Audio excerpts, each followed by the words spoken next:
Inside the viewing cabin, which we named Calypso, the tension was similar to that which preceded the first moon landing.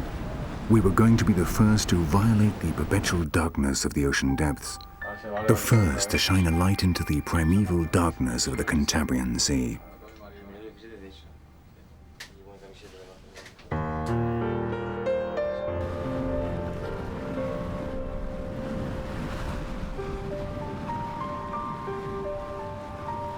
The first images showed a black empty world as the camera descended. But after long minutes, the lights began to be reflected. The descent was coming to an end.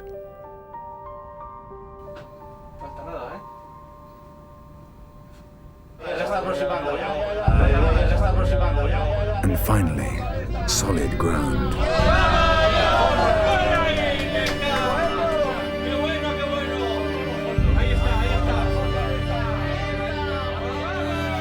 The reference marker raised clouds of sediment on a surface of rock and silt where thousands of small invertebrates welcomed us.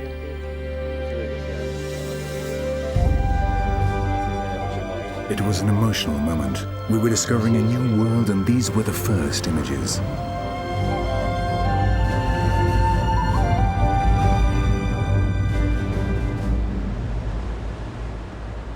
That same night, we would receive surprising confirmation that our camera was indeed in the right place.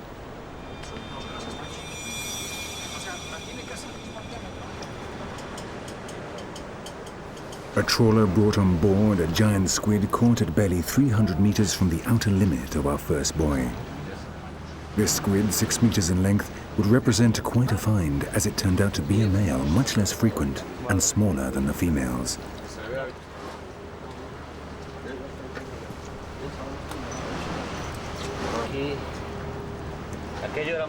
This was the first male Architeuthis ducks caught south of parallel 55 north in the Atlantic Ocean. And what was more important, the best conserved of all. There could have been no better start to the campaign. Little did we imagine the problems that lay ahead of us.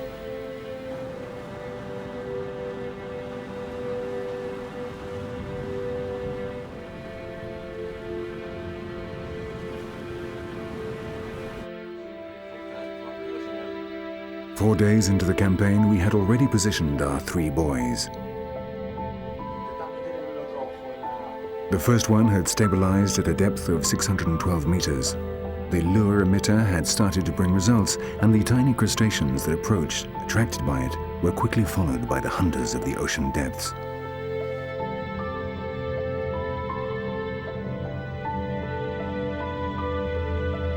We worked in 4-hour shifts to constantly view the monitors as we sailed the area marked out by the buoys, which sent us the signal from the cameras. The second camera rested on the seabed at 709 meters from the surface. To this one, the deepest, we had attached an infrared lens and lights so that the lights would not frighten the animals accustomed to perpetual darkness. We lost quality of image, but new shadows around the lure reaffirmed the decision to use infrareds.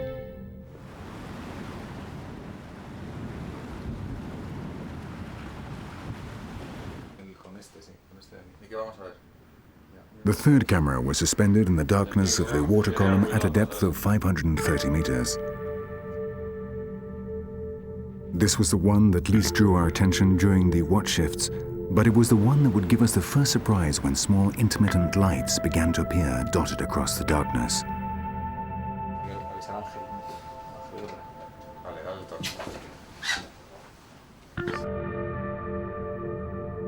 The lights resembled the silhouette of squid, or that's what it looked like to us, so we were anxious to know the opinion of our experts.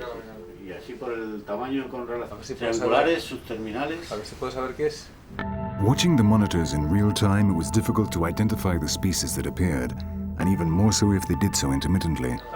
But doctors Ángel Guerra and Ángel González concluded that they must be squid with photophores of the species genera Abralia or Braliopsis, small light-emitting cephalopods that can reach depths of 800 and 1,000 meters respectively.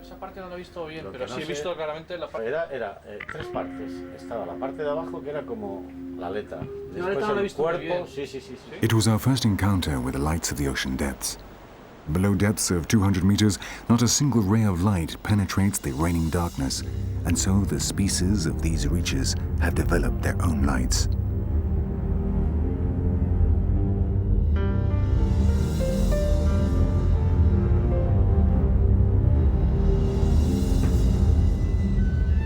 "90% of the species that live in the ocean depths are bioluminescent. That is, they are capable of generating their own light.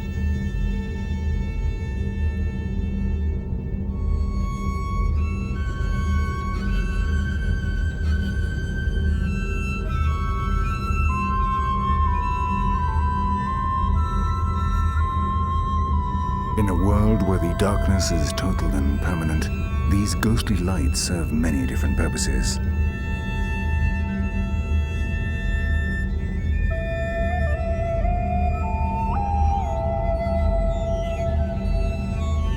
Some use them to attract their prey.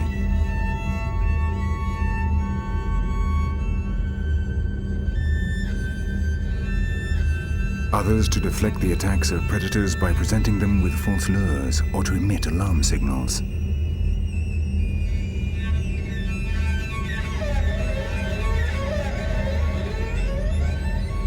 And many simply to communicate with others of the same species.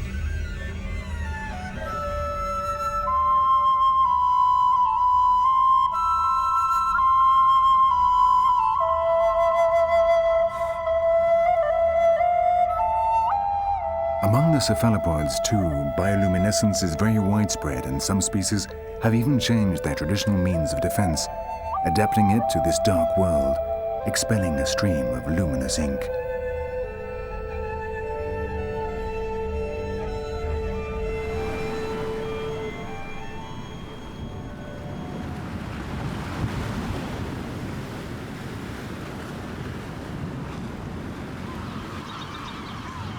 Little by little, we were identifying different species of the depths off the coast of Asturias as they appeared on the monitors of the Calypso. The campaign was progressing as planned, and the hopes that an Architeuthis or Taningia would appear before our cameras grew day by day.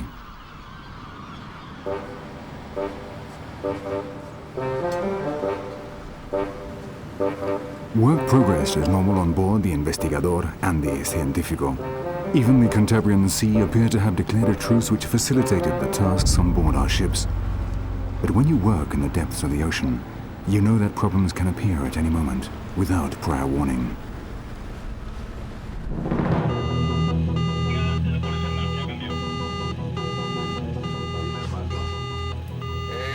On the 17th of September, the alarms of the first buoy went off in the Calypso.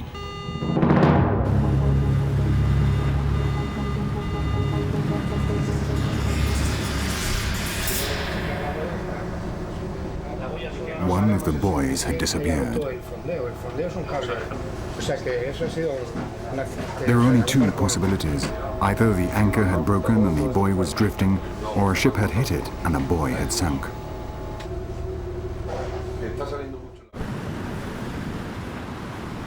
During the whole day, the Investigador combed the drift zone from the place where the buoy had been anchored, following the direction of the current, while Fernando Santiañez, its captain, gave notice to the Naval Command. Más se ha hundido, que ha sido en el fondeo norte, que tiene 800 metros, se ha hundido por la mitad. Little did we imagine at the time that all our efforts would be in vain. The buoy, and with it our first case containing the images recorded over 6 full days, had been lost forever.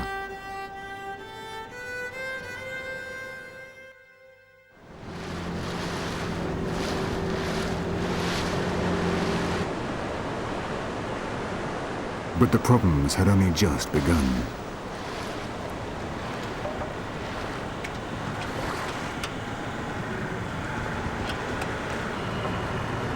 One of the antennae of the buoys was experiencing problems in broadcasting and needed an emergency repair.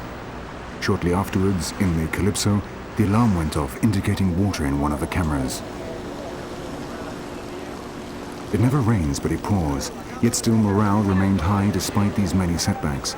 We were well aware of the difficulties we would face. We still had many possibilities of coming face to face with the giant squid, and we weren't about to give up now.